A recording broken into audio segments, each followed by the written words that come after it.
Let's hit it.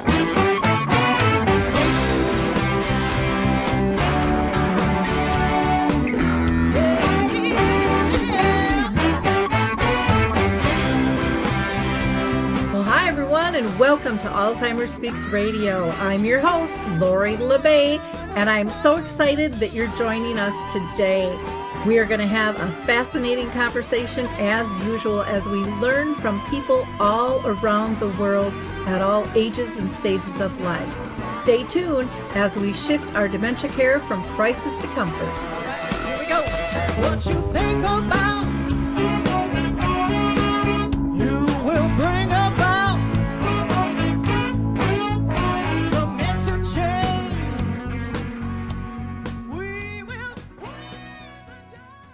Well, hi, everyone, and welcome back to Alzheimer Speaks Radio. I hope you enjoyed our opening music. It's called Clarion Call by the Mark Arneson Band, featuring Maya Dore.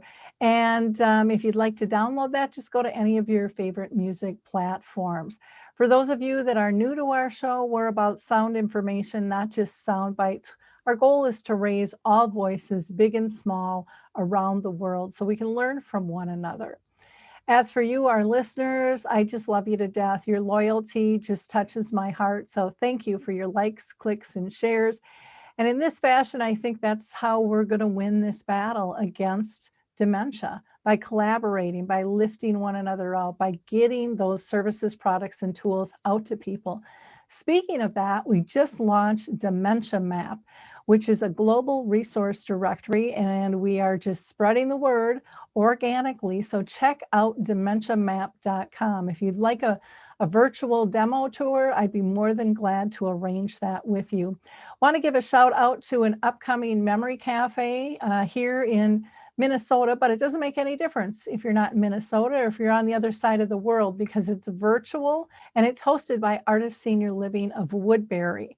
Our next one is going to be December 16th, and it's from 1 to 2 o'clock, and that's Central Time. So if you live in a different area, you can reach out to me or you can call them at 612-200-0506.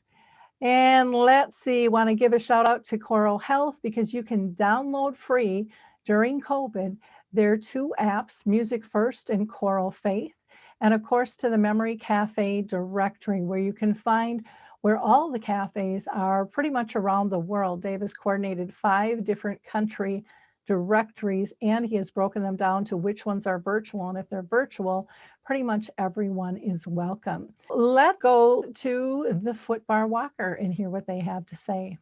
And then we're going to get to our show and talk about airport travel. And you are going to be amazed at the wonderful progress one group has made. The Footbar Walker was designed not only to assist the patient, but also the caregiver. It's like having a portable pull bar everywhere you go. Patients have more control of their motion and pain management, and no lifting from the caregiver is required. Caregivers, put your foot down and quit hurting your own health, no matter which side of the Footbar Walker you're on. It's a win-win. Call 731-924-4444 and visit our factory showroom in Paris, Tennessee, or visit us online at thefootbarwalker.com. Well, I'm so excited to finally be able to introduce you all to our guest today. We have the Dementia-Friendly Airports Working Group with us, and they have made magnificent headway in terms of getting the attention of our airports to become more dementia-friendly, which, you know, is a benefit to all hidden disabilities there. And so I'm going to introduce the team one by one. And I want to start out with the lead kahuna, who is dear to all of our hearts. And she is involved in so many things. I don't know where she gets the energy or the organization, but her name is Sara Barsel. And she's the organizer not only of the Dementia-Friendly Airports Working Group, but the Roseville Alzheimer's and Dementia Community Action Team, along with the Roseville Community Health Awareness Team. And I can't give her enough accolades for her persistence and organization, because without her, these groups would have a tough time moving forward. And she has really been a force to be reckoned with, and that is in a very, very good way. And when she's not organizing, she's taking a deep breath out in her gardens, which that ain't happening so much anymore in Minnesota because we've got snow cover. So welcome, Sara. How are you doing? I'm doing fine, thank you. And Lori has been at my side for all of these groups when they've gotten started, and she's continued to work in them. So she's being very modest, and they wouldn't happen without her, and they wouldn't happen without everybody else on this screen. So great, thank you. I'm going to introduce Paula Rice Biever. She is a volunteer for the Lewy Body Dementia Association, and she facilitates 2 support groups for caregivers and another for persons living with Lewy body and their care partners.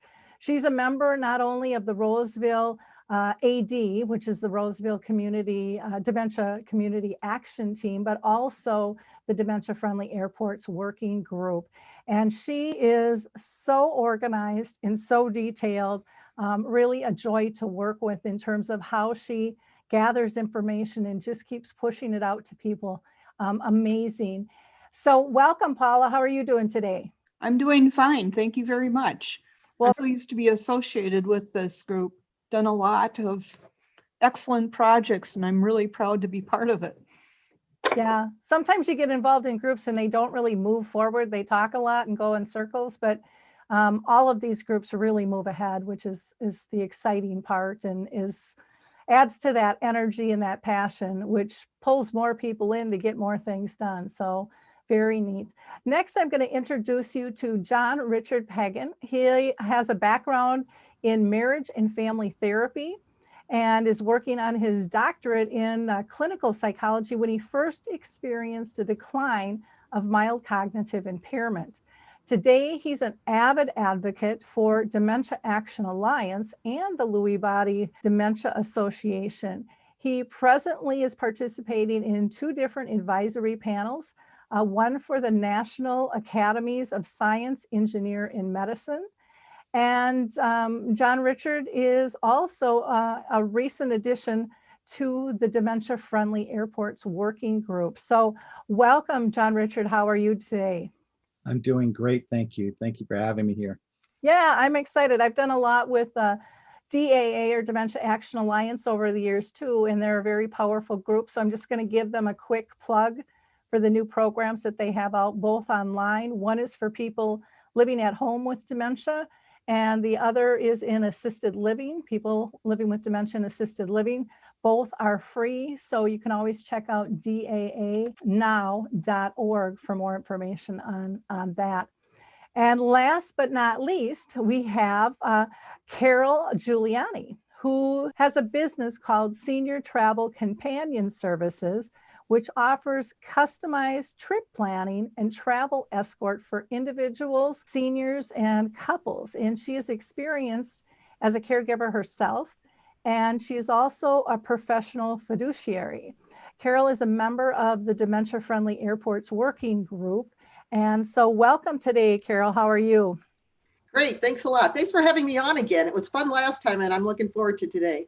Thank you. You really provide a great service to people, and I think so many people don't even know this exists. And so that is so critically important. Everything all of you guys are doing, there's just limited knowledge in terms of reach to get to people, to let them know all these great services are out there. So thank you all for joining us today. I'm going to start out with Sara. And Sara, I'm going to have you explain to us what the heck is the Dementia-Friendly Airports Working Group? And if you can kind of share a little bit of history, who the membership really represents, and what are your goals? Okay, I'll try. And I may be helped by my cat, who's right on the side, and I'll keep pushing her away. All are welcomed. Thank you. We call it Defog, the Dementia-Friendly Airports Working Group. We're a volunteer collaboration of people who are working in the field, academics, people who are former and current caregivers, and people who have dementia. And the goal is to try and facilitate development and institution of protocols that make it easier for people with dementia and their care partners to travel, especially air travel.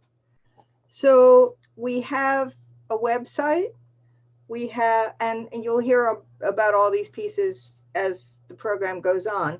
We have a tagline, which is actively working to improve travel conditions for people living with dementia and their care partners. We put together a survey in order to get information about what the conditions were, because we discovered that there was very little information about how people living with dementia or their care partners were impacted when they tried to do anything with air travel. The group started in 2018 because Joe Gogler, who is faculty at the University of Minnesota School of Public Health, went to an international conference in Brisbane, Australia, and he sent me an email saying, hey, the Brisbane airport is labeled as dementia friendly. What's the status with Minnesota St. Paul Airport? And if it's not dementia friendly, why doesn't your group make it happen? So long story short, we formed a subgroup, and that includes some of Joe's academic group. And we said, what can we do? And started to look at information that came out of the survey, which would help us identify areas that could be addressed without changing air travel regulations. So I think that's about it. Wonderful. And we'll be hearing more about the survey as we go into the interview and the specific workings. Paula, can you tell us the definition of a dementia-friendly airport? Sure. It's one of the first things that we discovered when we got involved in this project was that nobody had really defined what made an airport dementia friendly. So as a group, we got together and came up with a definition or guidelines as to what we would regard a dementia-friendly airport consisting of. This is what we came up with. A dementia-friendly airport accommodates the needs of persons living with dementia and their care partners in a way that enables them to travel safely and comfortably, navigate procedures required to travel by plane. They do this by enabling people living with dementia and their care partners to make use of amenities and resources at the airport, by having procedures, check-in, baggage check, security in place that help persons living with dementia and their care partners navigate the airport, board and deplane in a timely and low-stress manner, and by having personnel that are trained and experienced in supporting the needs of persons with dementia and their care partners. They also should be capable of managing emergencies in a competent and caring manner, and also encourage airlines to accommodate the needs of persons with dementia while they're on board their plane. So that's pretty much the definition that we came up with as to the components of what makes an airport dementia friendly. And that's a really nice, well-rounded thing. I remember when I was able to participate in some of the meetings and stuff, and one of the things we were going to try to attack was the signage, and that, I mean, that would cost millions of dollars. I mean, when you go into the airport and you start looking, so I like you know what you've got, because it's reasonable, and it'll be high impact with all of that. So wonderful. Thank you so much, Paula. Next, I want to talk with John-Richard and find out what you feel is necessary for dementia-friendly, the dementia-friendly airport groups to work on, and what are some of the issues that you personally encountered living with dementia when you traveled? Sure. In fact, that's how my connection happened with Defog, was that I had written a letter about my experiences with the TSA and the airport in general during one of my trips. You know, for someone living with dementia, an airport is already a stressful thing. It's loud. There's a lot of stuff happening all at once, a lot of different directions. There's change occurring.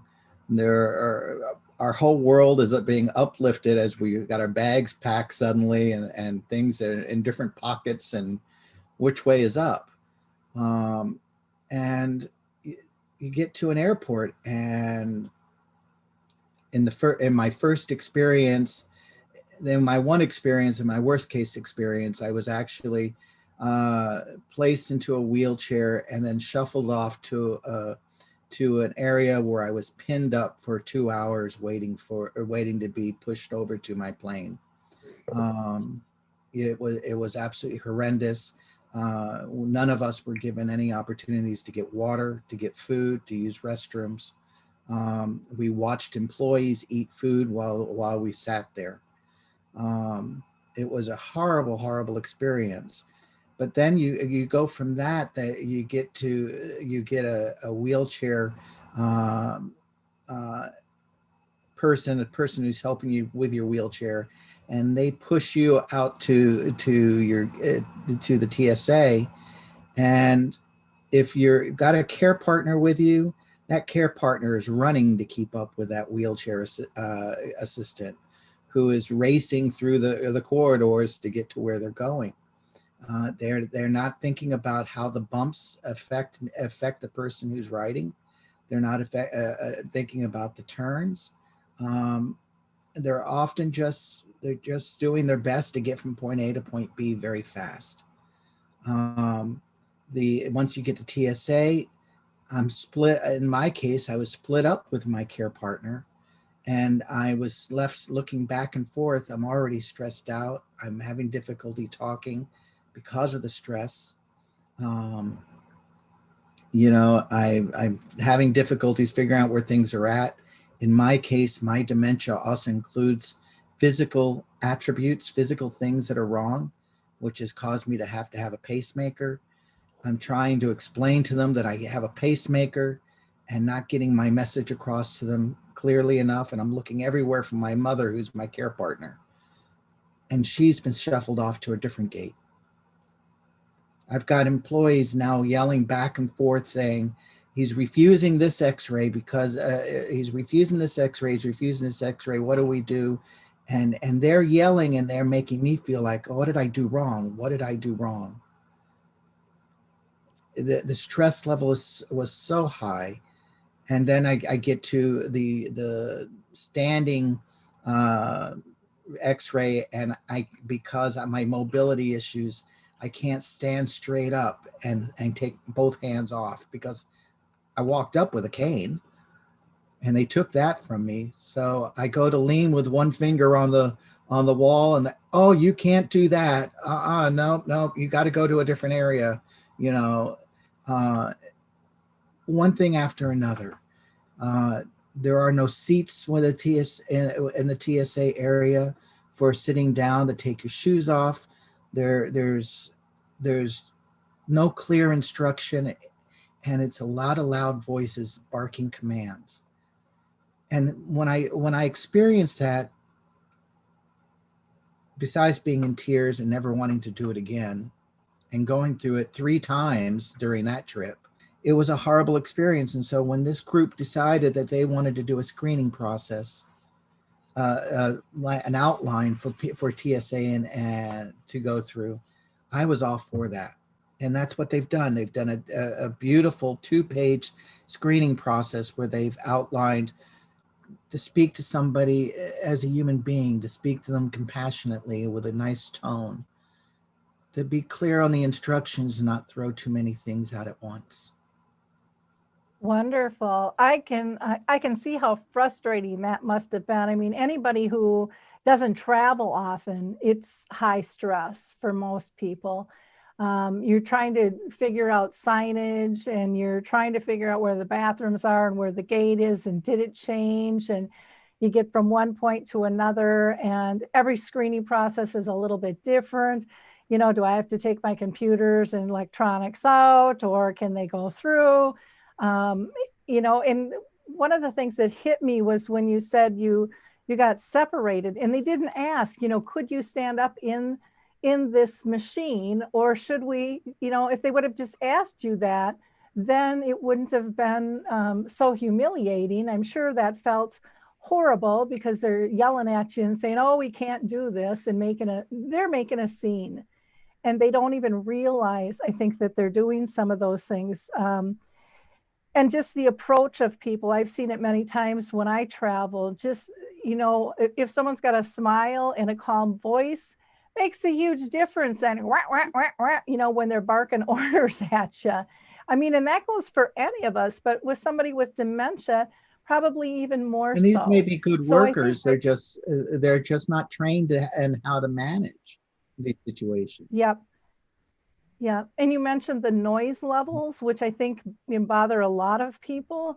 I know as I age now, and I don't think I've got dementia, but Lord only knows, but I know noise levels really bother me. And I could never understand that when my parents would talk about it.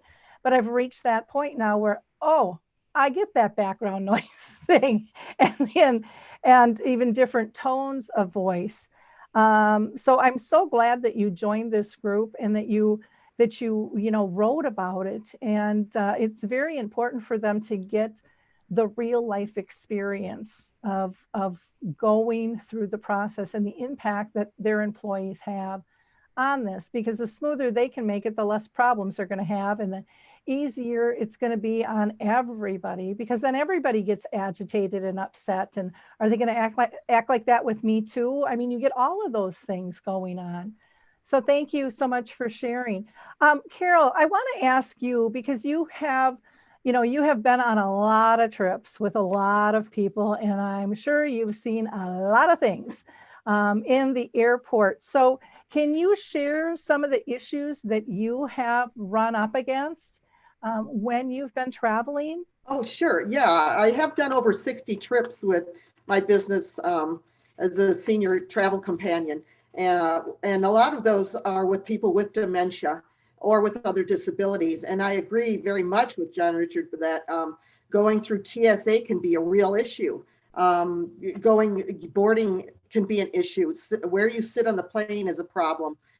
Trying to find a companion care bathroom that's open can be troublesome. So I take these folks from step one, which is picking them up at their home usually, and getting them to the airport, through the airport, door to door, to make sure that all the pieces are there, that I know what's going to go through in their suitcase or their carry-on, what's going to go through the security screening, what their medical situation is, a mental and physical situation, so that that could be a smoother process. But yeah, really, it's a big problem with the TSA when you get the pat downs and they spend 15, 20 minutes doing that for somebody who doesn't understand what's going on.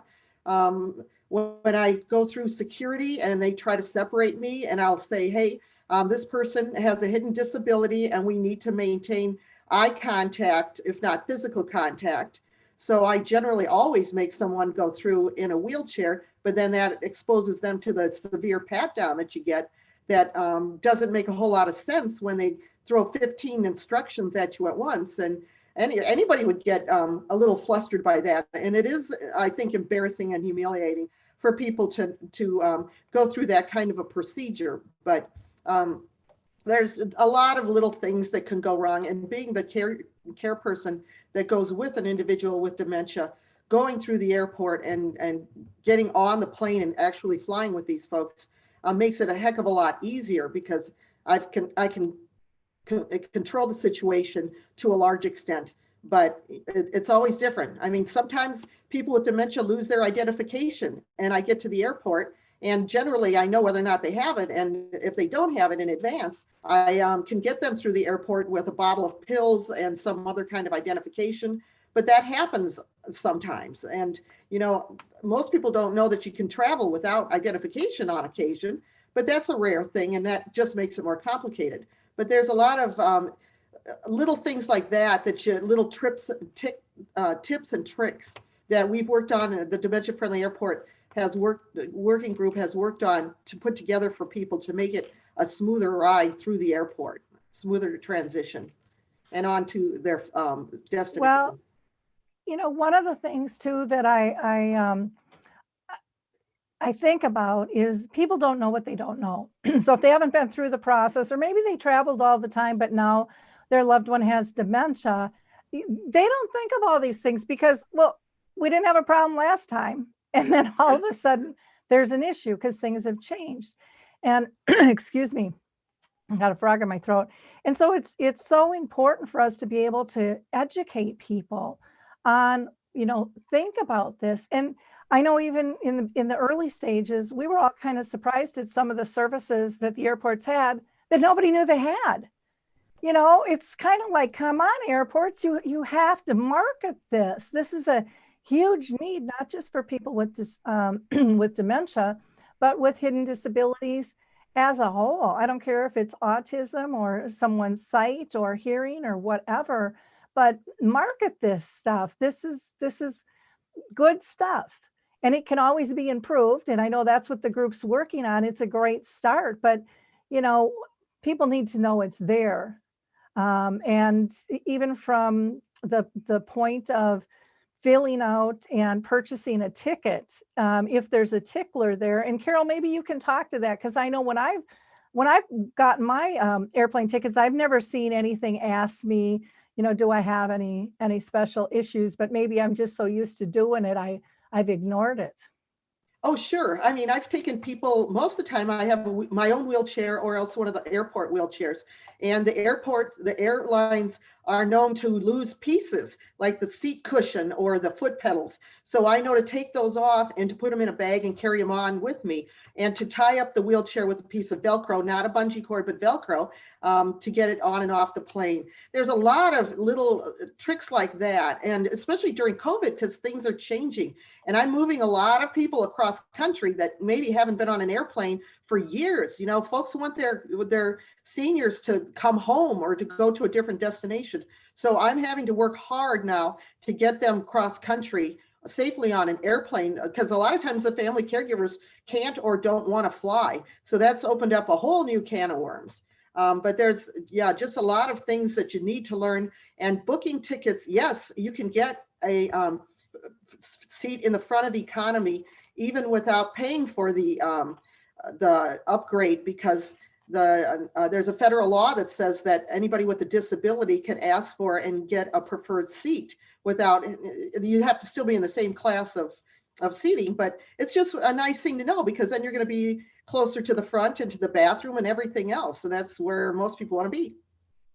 And I just need to ask you this. So when you're doing that, like, can I get that? Is there a way for me to tickle that when I'm doing my own ticket, or do you really need to go through a travel agent to get to that level to be able to get that approved? Oh, no, you can do that yourself. And I've got that. It's on our resources for the Defog's resources for travel. That's one of the things that we included on that was how you can do that process. Anybody can do it that's got a disability. And they should. They can do special needs. Delta's real good about that, doing it in advance. United's pretty good. United will let you do virtually everything online, but it's going through that process with the online ticketing. So I've done 50 trips since the beginning of the year now, 50 flights. And I'm seeing that it's getting a little bit easier to do that all the time, actually. Wonderful. Well, that is great news.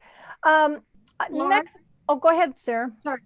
On the Defog website, there are detailed instructions as to how to get different protocols to work in your benefit. And that includes TSA, which has specialty considerations, but you have to know to ask for them and such. So if people look on the website under the resources for traveling, they'll find this, and they'll find that the links are direct links, so they get updated as information changes. Wonderful. Thank you. I want to get into having you guys share what are some of the accomplishments that you've made. And Sarah, I'm going to have you start, if you wouldn't mind, talking about this survey, because that was such a huge project, which probably wouldn't have gotten accomplished without the University of Minnesota. They played such a huge part in that. So if you can talk about that, please. Sure. We constructed a Traveling with Dementia Airport Stories survey, which was an electronic survey. It was available for 3 months.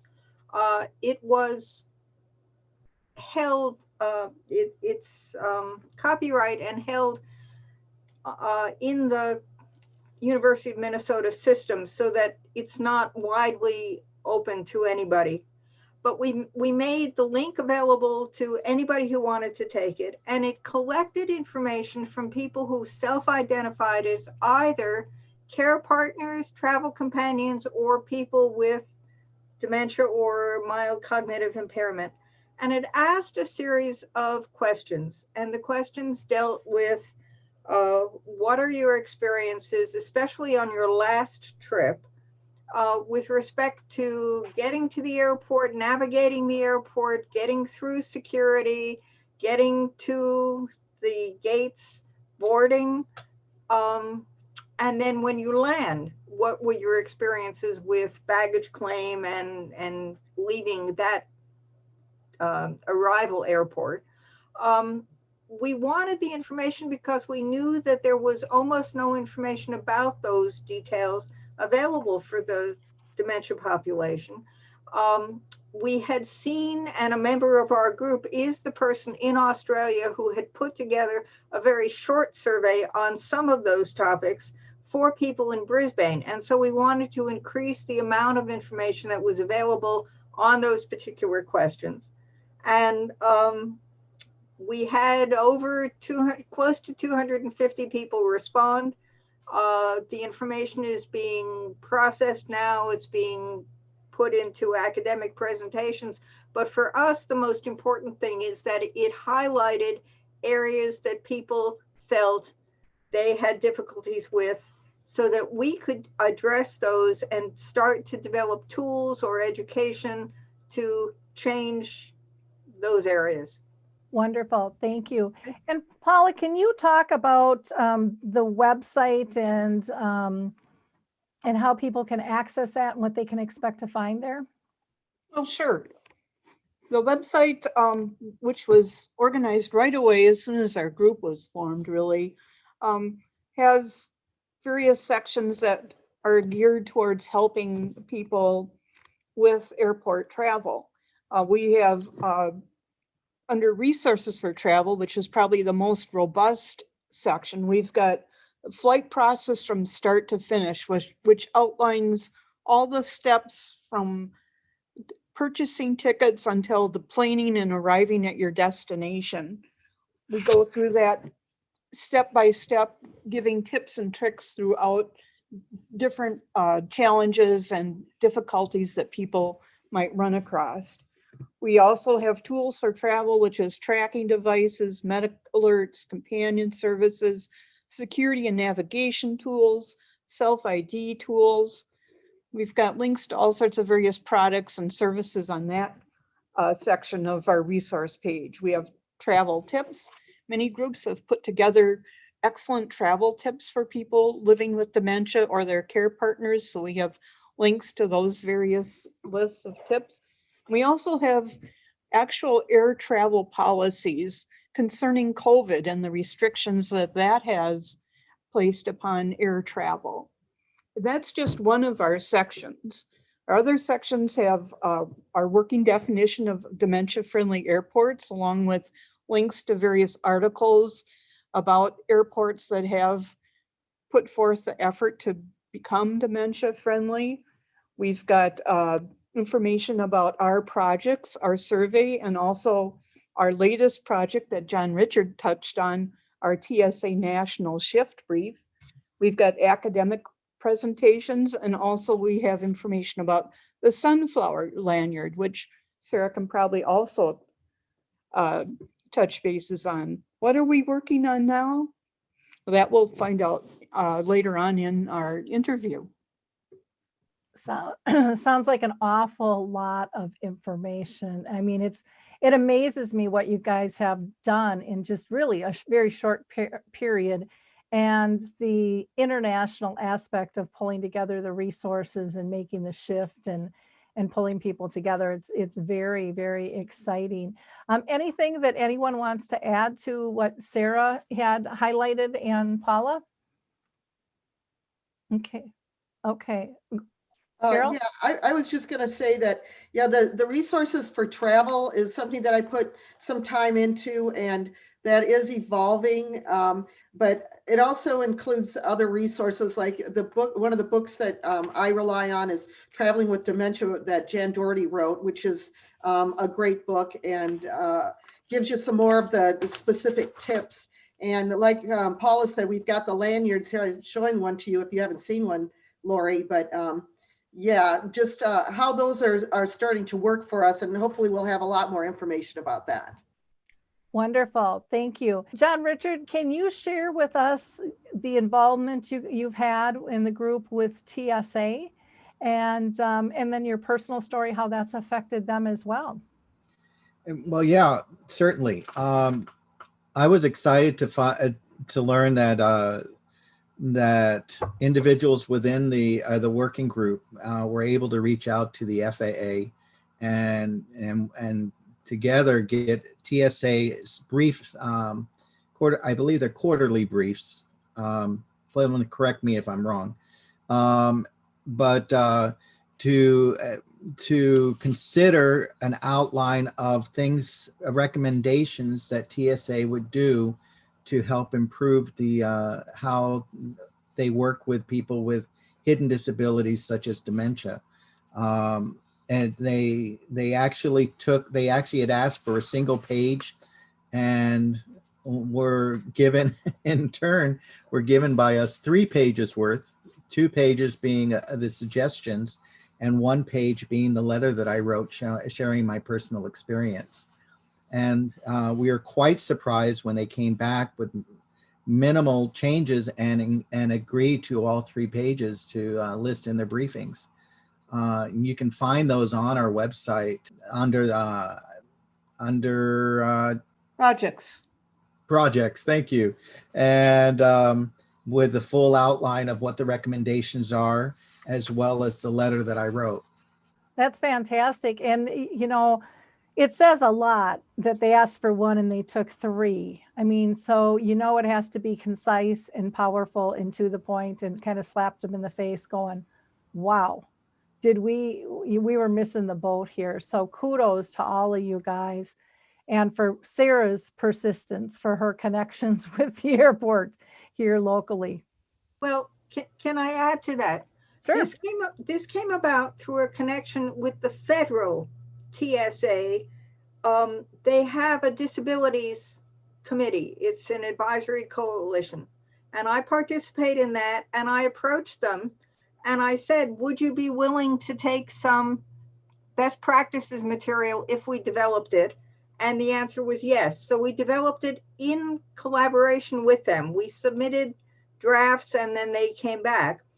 But the biggest deal about this is that this material was incorporated into 2 successive weeks of shift updates. These are federal regulations and information that are presented. They are read aloud to all security agents at all airports as they come into their new shift for the week. So that put information, best practices that John-Richard and Paula and myself and you and Deb Nygaard and Amy House had worked on. It put that information in front of these TSA security agents. And then it put John-Richard's essay in front of them so that they could read that. That's a big deal. We've never had anything like that happen before. And it also strengthened our connection with the federal TSA Disabilities Committee. So if we come back with other suggestions or questions, we get answers. And I think that that's really valuable. And that's very different than anything we've gotten from individual airports or security agents at particular airports. So that's the biggest deal about this. That's huge. That is absolutely massive, massive step.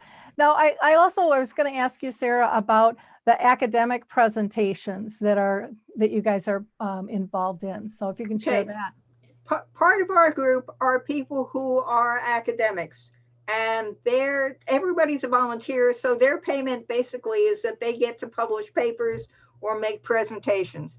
So some of the information from our survey has been processed, and it was just presented at a national meeting for the Gerontological Society of America. That poster in a week or two will be posted on our website so people can see what it is. We have other information that is going to be presented at a virtual meeting that was scheduled for Singapore in December, and that's the Alzheimer's Disease International meeting. That's their annual meeting, and our information, basically just a statement that we've done some of these things, has been incorporated into a global presentation being done by people from the UK and Canada. And then other information is being incorporated by our Australian member, who's then talking about her own data. So it's exciting to be able to do that and have people know that some of this is going on. And meanwhile, when we accomplish something, I send emails out to our connections in the UK, in Canada, in Australia, saying, oh, look, we've done this, this may be of interest, or maybe you have something that we can share. So that's what goes on. Wonderful. Sara, can you also touch on the lanyard Sure. and where that came from and how that's being accepted and why that is such a powerful tool? I don't know how well you can see this. Gatwick Airport back in 2012 had lots of people come through who were part of the Paralympics. And in order to prepare for that, they did special training for their airport staff. Now, you need to understand that the regulations for flight are different in the UK than they are in the US. And also the healthcare system is different. So they're much more supportive in the UK. So we knew that Gatwick had done that. And then they decided that they needed to expand what they had done for the Paralympics and turn it into something to support anybody who had a hidden disability. And so something called the Hidden Disability Store was formatted, and they took as their design the sunflower. So you've got this green and yellow lanyard system. You can also get a pin or a bracelet and such.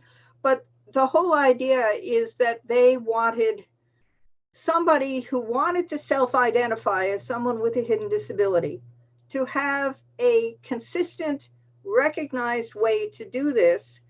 And it would enable them to obtain basically civil responses from anybody who's seeing that they have this particular system or symbol on. So Gatwick Airport and then Heathrow Airport, and now I think just about all the airports in the UK adopted the sunflower lanyard. The people behind that also went out and talked to their national healthcare system, the rest of their transportation system, retail systems, the national soccer teams, all kinds of groups, and said, would you adopt this? If you adopt it, you have some minimal training so that you understand what's behind this. And these groups all did that. And now there are international airports which are adopting the lanyard. And we brought it up to MSP, and they have just yesterday, so this is the 17th of November, they just rolled out their adoption of the sunflower lanyard. So it means that if somebody goes to MSP to travel, they can go to one of the designated desks and get a free sunflower lanyard with a little card. You can put your information on it or not.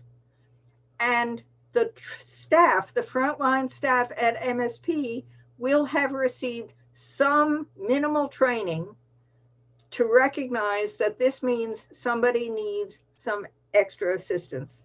And so that's what the system is. And again, there's a link on our website to the Hidden Disability Store. There's much more information. There are stories that are recorded by people who have been using the sunflower lanyard, talking about how it's made a difference in their lives. Well, that's pretty dang good for how long we've been talking for the first time happening. Okay, Sara, I'd also like to ask you, what is the group currently working on? You've accomplished so much. You guys got to be so proud of yourselves. I mean, it really is incredible, the energy and the movement that is happening with all of this all around the world. I mean, it really warms my heart, because I know how much of a difference all of this is going to make to even not just the dementia, community itself, but all hidden disabilities. This is a huge impact. So thank you first for all your work. But Sara, can you tell us what are you guys up to now? Oh, okay. Aside from celebrating because of the TSA National Shift Brief, the bottom line is that we're developing new tools. John-Richard and Brian LeBlanc, who are members of our group who live with dementia, are taking the lead in developing some new tools. One of them is what people with dementia, well, this is a working title. What do we want you to know when you're pushing us around in a wheelchair is one. And the other is, what do we want you to know if we're in flight and have something happen that's dementia related, if we have hallucinations or something else happen? How do we want you to handle this, so that we can provide this information to the appropriate groups? It would be the concession people who run the wheelchairs, or airlines for their staff, trying to find ways to get more information out there. So that's just starting. We are working on sharing information with other groups around the US who are trying to make their airports dementia friendly. So a lot of our information just went out to Missoula, Montana. They took most of it wholesale, and they've incorporated some of it into their proposal to their airport people. We are coordinating with people in Phoenix, Arizona, and in Kansas City, Missouri, to try and share, what are we accomplishing? How do we do this? Can you do it better? But we're also working with people in the UK and internationally. And there it's a question of trying to identify what are they doing that's really working well, and then how can we adapt that with different regulatory systems and make some of that happen for our people here. So that's what we're working on. Is San Francisco also working on their airport system? Yes, they are. And one of the people who I coordinate with right now is on maternity leave. So she's aware of what we've done, but I don't hear from her very often for good reasons. So Sara, I might as well start with you because I got you unmuted. What contact information do you want our listeners to have for you? Well, I think the simplest thing is to send an email, and the subject line would have my name. So just put Sara, and the email address is DementiaFriendlyAirports@gmail.com. And that's the simplest way to reach anyone. That retains people's personal privacy, but it still lets us get information, and then I'll just distribute it to anybody who wants it. Okay, that sounds good. Carol, I'm going to ask you if you want to give out your company contact, since you're a business. SeniorTravelCompanionServices.com, or you can reach me at 612-310-7401. or Carol S. Giuliani at Gmail. So best way is probably to go through the website. If anybody needs any extra tips of travel or just ideas or questions about it, I'm really happy to just talk to anybody, whether or not you need my services or you just want to make it easier on yourselves and your individual that you're traveling with to get through to the airport, through the airports and to the destination. I also want to give a plug for the Roseville AD group. Many people might not know, but the city of Roseville has really stood behind this whole dementia-friendly kind of community and the work that's been done. And they actually are listed on the official city site, which I still think to this day, you're the only you're the only community where the city has stepped up and said, hey, we want to highlight you on our official website. And I would really encourage others to approach their cities, because this is where it really needs to be in terms of community base. It's very, very important. So can somebody give us the website to the Dementia Friendly Airports? Sure, it's www. And then one word, all spelled out, DementiaFriendlyAirports, plural.com. Paula, is there a dementia-friendly working group for the airport on Facebook? I know you have one for Roseville AD. No, it's not on Facebook. Paula, can you give us the name of the group for Roseville AD on Facebook? Sure, it's Roseville MN Dementia Info. Okay. I just celebrate all of you and your work. I think it's amazing. I can't wait to see what comes forth, because I really do think that you are gaining energy, and you're just kind of like this little tiny snowball rolling down a big mountain, and you're just going to wipe them out and move through and make big changes in a really, really good way, because people are adding on to that snowball with ideas, and the sharing of information is just absolutely spectacular. The giving is really something to see, the collaboration, and I think that that's a really, really beautiful thing. So keep up the good work, everybody. And again, thank you so much for joining us today. Thank you. Thank you. Thank you. Thank you.